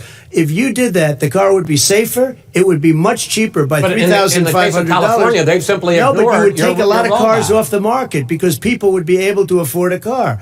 Now, and by the way, we're going to see how that turns out. But a lot of people agree with me, many people. The car has gotten so expensive because they have computers all over the place for an extra little bit of gasoline. And I'm okay with electric cars, too. I think I'm all for electric cars. I've given big incentives for electric cars. But what they've done in California is just crazy. Right. Vice President Biden, I'd like you to respond to the president's climate change record, but I also want to ask you about a concern. You proposed $2 trillion in green jobs. You talk about new limits, not abolishing, but new limits on fracking, ending the use of fossil fuels to generate electricity by 2035, and zero net emission of greenhouse gases by 2050. The president says a lot of these things would tank the economy and cost millions of jobs. He's absolutely wrong, number one. Number two, if in fact, during our administration, the Recovery Act, I was in charge, able to bring down the cost of renewable energy to cheaper than or as cheap as coal and gas and oil. Nobody's going to build another coal-fired plant in America. No one's going to build another oil-fired plant in America. They're going to move to renewable energy, number one. Number two, we're going to make sure that we are able to take the federal fleet and turn it into a fleet that's run on their electric vehicles. Making sure that we can do that, we're going to put 500,000 charging stations and all of the highways that we're going to be building in the future. We're going to build an economy that, in fact, is going to provide for the ability us to take 4 million buildings and make sure that they, in fact, are weatherized in a way that, in fact, they'll emit significantly less gas and oil because the heat will not be going out. There's so many things that we can do now to create thousands and thousands of jobs. We can get to net zero in terms of energy production by 2035. Not only not costing people jobs, creating millions of good paying jobs, not $15 an hour, but prevailing wage, by having a new infrastructure that, in fact, is green. And the first thing I will do, I will rejoin the Paris Accord. I will join the Paris Accord because with us out of it, look what's happening. It's all falling apart. And talk about someone who has no relationship with foreign policy. Brazil, the rainforests of Brazil are being torn down, are being ripped down. More carbon is absorbed in that rainforest than every bit of carbon that's emitted in the United States. Instead of doing something about that, I would be gathering up and making sure we had the countries of the world coming up with $20 billion and say, here's $20 billion. Stop tearing down the forest. And if you don't, then you're going to have significant economic consequences. What about the argument that President Trump basically says that you have to balance environmental interests and economic interests, and he's drawn his line? Well, he hadn't drawn a line. He still, for example, he wants to make sure that methane's not a problem. You can now emit more methane without it being a problem. Methane. This is a guy who says that you don't have to have mileage standards for automobiles that exist now. This is the guy who says that, well, the fact that it's all true. And here's the deal. He's talking about the Green New Deal, and it's not $2 billion or $20 billion, as you said. $100 trillion. I'm talking about where they want to rip down buildings and rebuild the building. No, it's the that is dumbest, not- most that ridiculous. is not- where airplanes are out of Wait a minute, business, sir. where two-car systems are out, where they Not want to true. take out the cows too. Not That's true. not true either, right? Not this is true. this is a $100 Simply, trillion. look, that's more money than that our is- country could make in that is 100 simply years if we're not going to the case. All right, let me destroy our because I country. actually, wait a minute, sir. I actually have studied your plan, and it includes upgrading 4 million buildings, weatherizing 2 million homes over 4 years, building 1.5 million energy-efficient homes. So the question becomes, the president is saying, I think some people who support the president would say that sounds like it's going to cost a lot of money and hurt the economy. What it's going to do is going to create thousands and millions of jobs, good $100 paying trillion. jobs. But let him finish, sir. He doesn't know how to do that. $100 billion. The fact is, it's going to create millions of good paying jobs, and these tax incentives to people for people to weatherize, which he wants to get rid of. It's going to make the economy much safer. Look how much. Please be emotionally blackmailed and give us money so we can change the weather. We promise that we can change the weather and we can do this. Just give us your money. 100 trillion, please. Thank you. Is clean, and we all are in better shape. We spend billions of dollars now, billions of dollars on floods, hurricanes, rising seas. We're in real trouble. Look what's happened just in the Midwest with these storms that come through and wipe out entire sections and counties in Iowa. They didn't happen before. They're because of global warming. We make up 15% of the world's problem. We, in fact, but the rest of the world, we've got to get them to come along. That's why we have to get back into the Paris Accord. All right, gentlemen. Wait a minute, Chris. So why didn't he do it for 47 years? You were vice president. Why didn't you get the world? China sends up real dirt into the air. Russia does. India does. They all do. We're supposed to be good. And by the way, he made a couple of statements. The Green New Deal is $100 trillion. That is not $20 my billion. plan. That's the Green New you want to Deal rebuild every is building. not my plan. You want to rebuild every If he knew you have anything to- wait, about, wait. if he Gentlemen, knew He anything made a about, statement about the military. He said I said something about the military. He and his friends made it up, and then they went with it. I never said it. Okay. That is What not he true. did Sir, is he you're done in said this segment. he called Mr. the Vice- military Mr. Vice President, stupid bastards. I and he did said not it on say tape. that. He said Mr. stupid Please, bastards. He sir, said it. stop. I would never I say would that to play the it. military. Play it. Go ahead. You're Mr. on Vice tape. President answered his final question. The final question is, I can't remember which of all his rantings. I'm having a little trouble myself, but and about the economy and about this question of what it's going to cost. The economy. I mean, the Green New Deal and the idea of what your the environmental Green New changes Deal, will do. The Green New Deal will pay for itself as we move forward. We're not going to build plants that, in fact, are great polluting plants. So do you We're going to support build the Green New Deal? Pardon me? You support that? No, I don't support the Green New You Deal. don't? Oh, well, that's a You big let- statement. I That support means you the just Biden- lost the radical left. I Done. support Oh, you the don't? Biden plan that I put forward. Okay. The Biden plan, which is different than what he calls the radical Green New Deal. All right, gentlemen, final segment, election integrity. As we meet tonight, millions of Americans are receiving mail-in ballots or going to vote early. How confident should we be that this will be a fair election, and what are you prepared to do over the next 5+ weeks, because it'll not only be to Election Day, but also counting some ballots, mail-in ballots after Election Day. What are you prepared to do to reassure the American people that the next president will be the legitimate winner of this election? In this final segment, Mr. Vice President, you go first. Prepared to let people vote. They should go to iwillvote.com. Decide how they're going to vote, when they're going to vote, and what means by which they're going to vote. His own Homeland Security Director, and as well as the FBI Director, says there is no evidence at all that mail-in ballots are a source of being manipulated and cheating. They said that.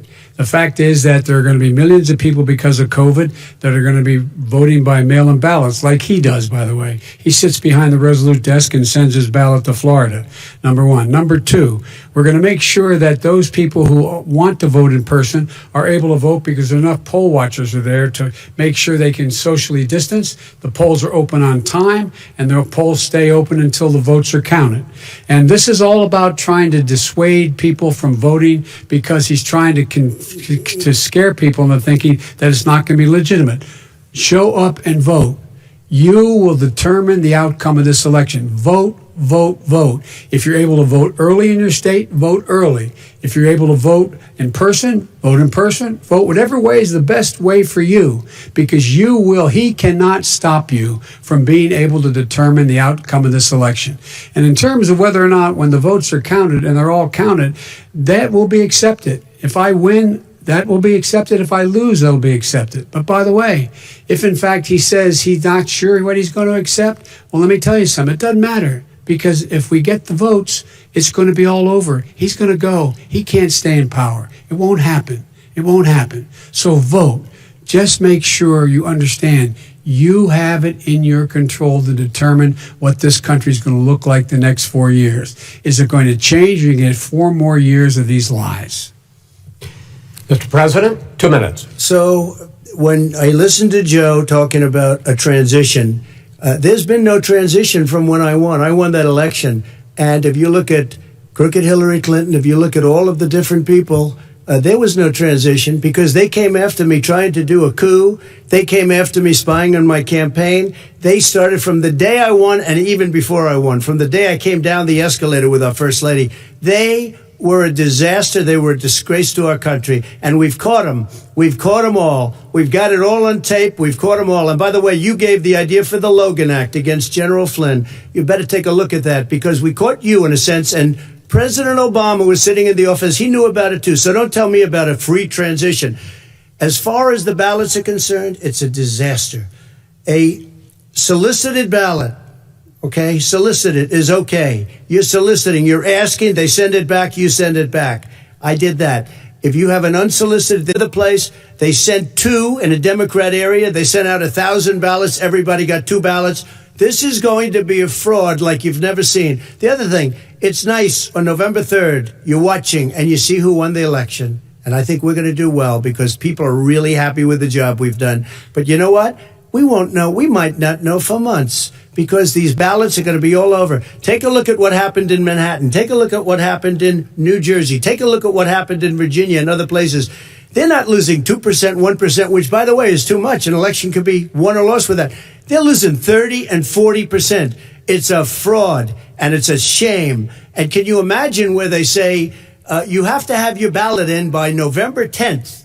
November 10th. That means that's 7 days after the election, in theory, should have been announced. Okay. We have major states with that. Sir, all run by Democrats. 2 minutes is 2 minutes. All run by Democrats. It's President Trump, it's a rigged election. you're going to be able to continue. You have been charging for months that mail-in balloting is going to be a disaster. You say it's rigged, that it's going to lead to fraud. But in 2018, in the last midterm election, 31 million people voted mail-in voting. That was a quarter, more than a quarter of all the voters that year cast their ballots by mail. Now that millions of mail-in ballots have gone out, what are you going to do about it? And are you counting on the Supreme Court, including a Justice Barrett, to settle any dispute? Yeah, I think I'm counting on them to look at the ballots, definitely. I hope we don't need them in terms of the election itself. But for the ballots, I think so. Because what's happening is incredible. I read today, where at least 1% of the ballots for 2016 were invalidated. They take them, we don't like them, we don't like them. But they throw them out left. If there are millions of ballots going out right now, what you do is you go and vote. You do a solicited ballot, and that's okay. With lots of it. Did you see what's going on? Take a look at West Virginia, mailmen selling the ballots. They're being sold. They're being dumped in rivers. This is a horrible thing for our country. This is not going to end well. This is not going to end well. 5 states have had mail-in ballots for the last decade or more. 5, including 2 Republican states. And you don't have to solicit the ballot. It's sent to you. It's sent to your home. What we're saying is, they're saying is that it has to be a postmark by election day. If it doesn't get in till the 7th, 8th, 9th, it still should be counted. He's just afraid of counting the votes because You're wrong. You're wrong. I want to continue with you on this, Vice President Biden. Chris, he's so wrong when he makes a statement like that. Excuse me. Vice President Biden, the biggest problem, in fact, over the years with mail-in voting has not been fraud historically. It has been that sizable numbers, sometimes hundreds of thousands of ballots are thrown out because they have not been properly filled out, or there is some other irregularity, or they missed the deadline. So the question I have is, are you concerned that the Supreme Court with a Justice Barrett will settle any dispute? I'm concerned that any court would settle this, because here's the deal. When you get a ballot and you fill it out, you're supposed to have an affidavit. If you didn't know, you have someone say that this is me. You should be able to, if in fact you can verify that's you before the ballot is thrown out, that's sufficient to be able to count the ballot because someone made a mistake and not dotting the correct I. Who they voted for, testify, say who they voted for, say it's you. That is totally legitimate. All right. Excuse me, Chris, when you have 80 million ballots, I have a final Senate question. and swamping the system, you know it can't be done. You know it can't, and already there's been fraud. Mail service delivers 185 million pieces of mail a day. In 8 states, we can keep talking. In 8 states, election workers are prohibited, currently by law, 8 states, from even beginning to process ballots, even take them out of the envelopes and flatten them until Election Day. That means that it's likely, because there's going to be a huge increase in mail-in balloting, that we are not going to know on election night who the winner is, that it could be days, it could be weeks, could be months, until we find out who the new president is. So first for you, sir, finally for the vice president, I hope neither of you will interrupt the other. Will you urge your supporters to stay calm during this extended period, not to engage in any civil unrest? And will you pledge tonight that you will not declare victory until the election has been independently certified? President Trump, you go first. I'm urging my supporters to go into the polls and watch very carefully, because that's what has to happen. I am urging them to do it. As you know, today there was a big problem. In Philadelphia, they went in to watch. They were called poll watchers, a very safe, very nice thing. They were thrown out. They weren't allowed to watch. You know why? Because bad things happen in Philadelphia, bad things. And I am urging my people. I hope it's going to be a fair election. If it's a fair election, I am 100% on board. But if I see tens of thousands of ballots being manipulated, I can't go along with that. And I'll tell you what, does that from mean, a common sense, does that mean you're going to tell your people to take to the street? It means you have a fraudulent election. You're sending out 80 million ballots. They're not equipped to. These people aren't equipped to handle it. Number one. Number two, they cheat.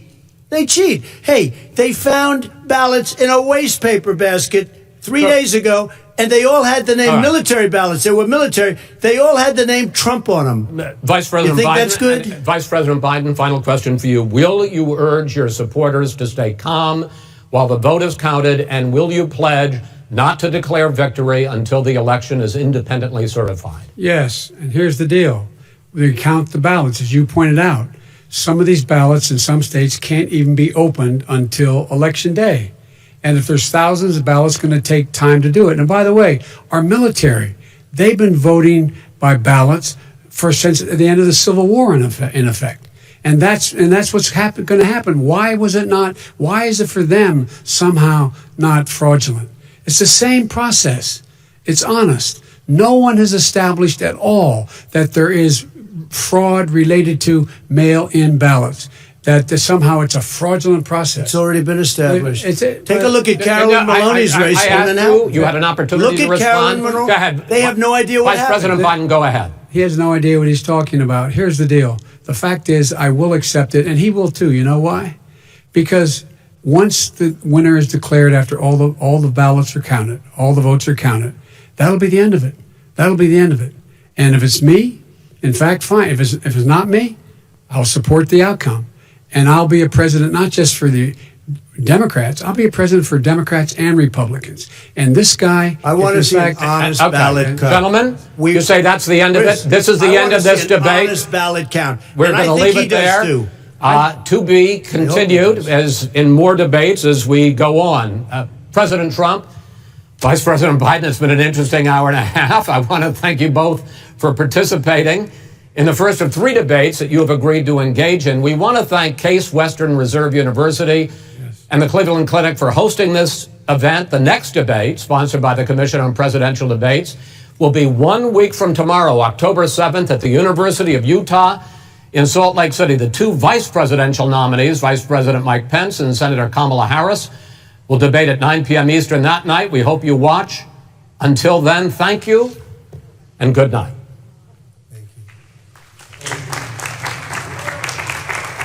Thank you.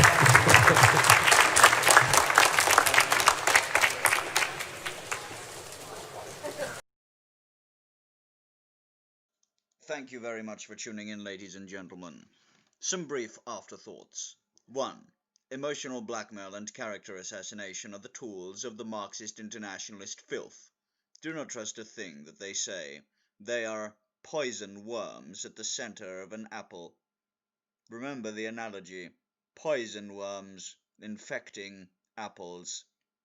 That is what I saw on display here.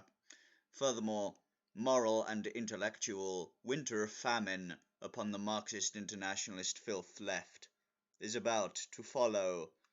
Furthermore, the second debate between Mike Pence, Mike Electroshock Therapy Parents, versus Kamala, my sister is in the WikiLeaks Podesta emails, Harris, will be very interesting, no doubt. Thank you all very much for tuning in. Go to Audible and buy Practical Idealism and Easy Meat Inside Britain's Grooming Gang Scandal.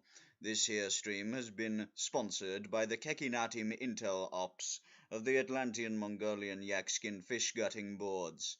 Thank you all very much for tuning in. Till next time.